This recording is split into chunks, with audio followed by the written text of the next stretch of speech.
बिस्मिल्लाहिर्रहमानिर्रहीम। अस्सलाम वालेकुम नाज़रीन, आप यूट्यूब चैनल देख रहे हैं, मैं इमरान खान। अब नाज़रीन एक और चीज़ मैं आपके सामने रख देता हूं कि आज के दिन में अलीमा खानम निकलेंगी मर्दान वाले इलाके में, वो स्ट्रीट मूवमेंट के लिए या लोगों को मोटिवेट करने के लिए, लोगों को निकालने के लिए वो एक दोबारा से मोमेंटम बनाने की कोशिश कर रही हैं ताकि लोगों को होश आए, लोग तगड़े हों और एक मरतबा फिर वो लोग अडियाला के लिए निकले या इस्लामाबाद के लिए निकले, लोग एहतजाज करें दोबारा से। तो अलीमा खानम दोबारा आज कोशिश करेंगी। अभी तक उनको खैबर पख्तूनख्वा के लोगों ने अच्छा रिस्पॉन्ड किया है। अब देखते हैं कि आज उन्हें कैसा रिस्पॉन्ड करते हैं मर्दान के और आसपास के लोग। लेकिन सुहेल अफरीदी साहब के ऊपर सारों की निगाहें लग गई, ना सिर्फ अपोजिशन की, पाकिस्तान तहरीक इंसाफ के लोगों की, इमरान खान साहब की फैमिली की, पाकिस्तान की मीडिया की, बल्कि पाकिस्तान की अदलिया और हुकूमत की भी या एस्टेब्लिशमेंट की भी नजरें सुहेल अफरीदी पे हैं। चाहती को संजीदा एफर्ट हो इमरान खान साहब को जेल से निकालने के लिए या कोई नई तहरीक जिसका उन्हें सामना करना पड़े, वो नहीं चाहते, क्योंकि पहले बड़ी मुश्किल से इंसानों को कत्ल करके इसको कुचला गया। अब दोबारा से अगर लोग निकलेंगे फिर कत्लेआम करना पड़ेगा, और अगर ना कर पाए कत्लेआम तो चीजें हाथ से निकल जाएंगी, लोग अगर बहुत बड़ी तादाद में आ गए तो सुहेल अफरीदी का एक बड़ा टेस्ट है और मुझे ऐसा लगता है कि शायद उनके पास ये आखिरी मौके की तरह है।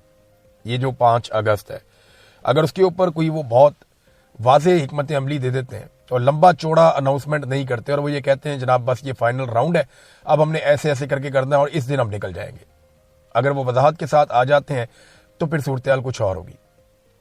उनके पास भी अब मौका कम रह गया ना। तो इसीलिए जो 2 चीजें हैं, एक जो रिहाई फोर्स इमरान खान साहब की बनाई थी सुहेल अफरीदी ने, उस पर, और एक जो 9 मई के मुकदमात खैबर पख्तूनख्वा के हवाले से हैं, उन पे आईनी अदालत में तलब कर लिया गया है और ये केस वहां पे सुहेल अफरीदी वाले लगा दिए गए हैं ताकि सुहेल अफरीदी पे दबाव डाला जा सके कि जनाब अगर आपने एहतजाज करना है तो फिर हमारे पास यही रास्ता है। देखिए इसमें होगा क्या, जब सुहेल अफरीदी नहीं पेश होगा उसके बाद एहतजाज करने आएगा तो उसको पकड़ के बंद कर देंगे। तो एक वज़ीर आला को गिरफ्तार करना आपको बहुत बड़ी बात नहीं रहेगी पाकिस्तान में। सारा कुछ ही इन्होंने करके देख लिया। बहुत मुमकिन है कि एक वज़ीर आला को एक दूसरे सूबे से या इस्लामाबाद की हदूद से गिरफ्तारी कर लिया जाए। आपने देखा ना कि अली अमीन गंडापुर साहब कई कई घंटे गायब रहते थे।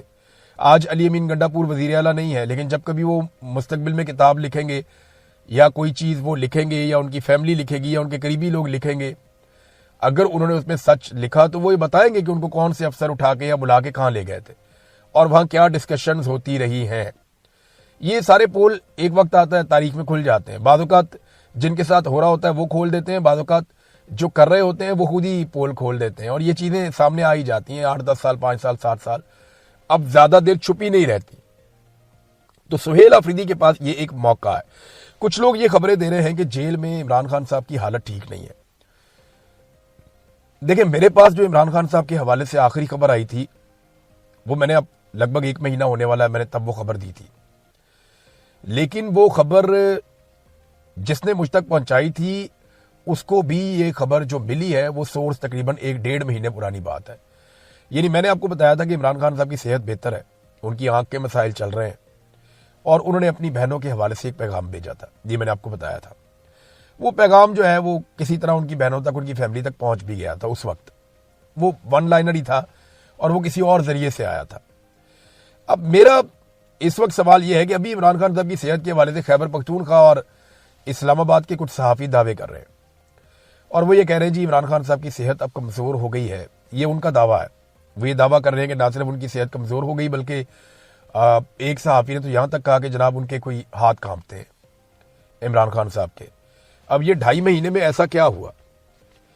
देखिए मैं अभी आपको यकीन से नहीं कह सकता कि ये खबरें सच है। बाज़ औक़ात सहाफ़ियों को यकीन दिला दिया जाता है कि जो खबर आपको दी जा रही है वो सच है और वो सच नहीं होती, क्योंकि कई खबरें ऐसी हैं जिनको आप सेकंड ओपिनियन आप ले ही नहीं सकते उसमें। मिसाल के तौर पे कोई आदमी आकर आपको ये कहता है कि मैं आपको पूरा यकीन दिलाता हूं, मैं हलफ लेकर आपको कहता हूं इमरान खान साहब को फलाना बंदा मिला है और इमरान खान साहब की ये हालत थी। अब आप तस्दीक कैसे करेंगे? आप जेलर से पूछेंगे वो आपको कुछ नहीं बताएगा। इमरान खान साहब की फैमिली से पूछेंगे वो कहेंगे जी हमें तो मिले ही नहीं कभी। उनके साथियों से पूछेंगे वहां भी नहीं पता। आप जेल में घुसने की कोशिश करेंगे, सवाल ही पैदा नहीं होता। मुलाकात की कोशिश करेंगे, वो भी नहीं। आप कुछ भी कर लेंगे, आप इसको रिकन्फर्म नहीं कर पाएंगे। तो बाद औक़ात सहाफ़ियों को ऐसे सोर्सेज खबर देते हैं जिनको अब तस्दीक करना मुमकिन नहीं होता, फिर वो सोर्सेज से करके वो खबर बाद औक़ात दे देते हैं। इस तरह की खबरें आ रही हैं जिनकी तस्दीक नहीं की जा सकती कि इमरान खान साहब की सेहत कितनी खराब है। लेकिन मल्टीपल सोर्सेज ये दावा कर रहे हैं कि उनकी सेहत पहले की निस्बत खराब है।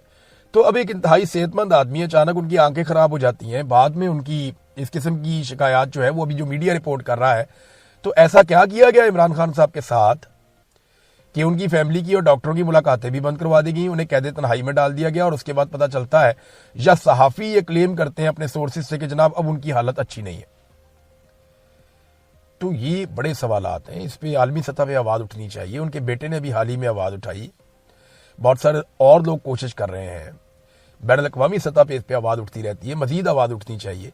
इमरान खान साहब से उनकी फैमिली की मुलाकात करवानी चाहिए, उनके डॉक्टरों की ज़ेरे निगरानी उनका इलाज करवाना चाहिए। जेल से कब बाहर आना है, मुझे नहीं लगता कि इमरान खान को अब कोई जल्दी है जेल से बाहर आने की। जल्दी होती वो आ जाते। जेल का छोटा वाला फाटक तो खुला हुआ है, इमरान खान ने सर झुकाना है, नीचे से बाहर आ जाना है। लेकिन वो कहता है मेरे लिए बड़ा वाला फाटक खोलो, बड़ा दरवाजा, मैं जैसे इज्जत के साथ जेल के अंदर गया था वैसे ही बाहर आऊंगा। पंगा वहीं फंसा हुआ है। तो इमरान खान साहब डील वील करके जल्दी बाहर आने के चक्कर में तो है नहीं, जो बज़ाहिर दिखाई देता है। और आखिरी डील की जो कोशिश की गई वो भी उसी तरह की थी जैसे पहले की गई, और जवाब भी बिल्कुल वैसे ही था जैसे इमरान खान साहब पहले जवाब देते थे। तो उन्होंने तो अपने रास्ते इमरान खान साहब ने बंद किए हैं। तो बात यह कि आपने जेल में रखना है इमरान खान साहब को, तो कम से कम उनको उनके हकूक देकर जेल में रखें, क्योंकि कल को बाकी लोगों ने भी जेलों में जाना है, फिर ये अपने हकूक मांगेंगे तो क्या इनको जवाब मिलेगा। लिहाजा इस बात का ख्याल रखें कि जो आदमी जेल में है उसको उसके हकूक मिले। हकूक सबको मिलने चाहिए। पाकिस्तान पीपल्स पार्टी पंजाब में जलसा करना चाहती है, वो मीनार पाकिस्तान बहुत लंबे अरसे के बाद आए, उन्होंने कहा जी यहाँ पे हमने जलसा करना है, उनका बिल्कुल हक है, उनको जलसा करने की इजाजत मिलनी चाहिए। हर पॉलिटिकल पार्टी वो जिस शहर में, जिस इलाके में, जिस सूबे में जहां चाहे जलसा करना, उन्हें जलसा करने की इजाजत मिलनी चाहिए।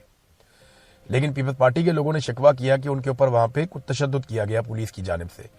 ये इंतहाई काबिल मजम्मत है और इंतजामिया ने उनके साथ अच्छा रवैया नहीं रखा। पीपल्स पार्टी के लोग कह रहे हैं जी हमारे रास्ते में रोड़े अटकाए जा रहे हैं। PMLN को पता नहीं क्यों लगता है कि पंजाब जो है उनके बाप की जागीर है। उन्हें पता नहीं क्यों लगता है कि लाहौर के अंदर कोई और जलसा करेगा तो नवाज शरीफ की तौहीन हो जाएगी। यानी अगर नवाज शरीफ लाहौर में जलसा नहीं कर सकता तो इसमें बाकी पॉलिटिकल पार्टीज का क्या कसूर है। अगर नवाज शरीफ को लाहौर के लोग पसंद नहीं करते या उनका मजाक उड़ाते हैं तो जो बाकी पॉलिटिकल लीडर्स हैं उनका क्या कसूर है कि वो लाहौर में जलसा ना कर पाए। अगर मीनार पाकिस्तान को नवाज शरीफ और उसका पूरा खानदान मिलकर नहीं भर सकता तो बाकी पॉलिटिकल पार्टीज को आप क्यों रोकते हैं कि वो भी वहां पे जाके जलसा ना करें। पीपल्स पार्टी को फ्री हैंड दें, वो जाएं जाके जलसा करें, देख लेते हैं वहां कितने लोग आते हैं। सिंध से लोग आ जाएंगे, मुल्तान से लोग आ जाएंगे, यहाँ GT रोड से लोग आ जाएंगे, अलग अलग कायदीन बसें भर के लोगों को ले आएंगे। उम्मीद है जब वो पूरे पंजाब का क्राउड इकट्ठा करेंगे लाहौर में तो एक अच्छा जलसा हो जाएगा। तो जब वो एक अच्छा जलसा करेंगे तो इसमें पाकिस्तान में पॉलिटिकल एनवायरनमेंट बनेगा ना, तो बुरी बात तो नहीं है। लेकिन प्रॉब्लम ये है कि मरियम नवाज अपने आप को अगला वजीर आजम देखती हैं और बिलावल भी अपने आप को अगला वजीर आजम देखता है। और दोनों के वालिदैन में, जो वालिदों में, यानी दोनों के बाद एक एक वालिद हैं। मरियम के वालिद नवाज शरीफ हैं और बिलावल का आसिफ जरदारी। तो इन दोनों में इस बात की रेस है कौन अपने बच्चे को पहले वजीर आजम बनाता है। और वजीर आजम बनाने के चक्कर में ये दिन रात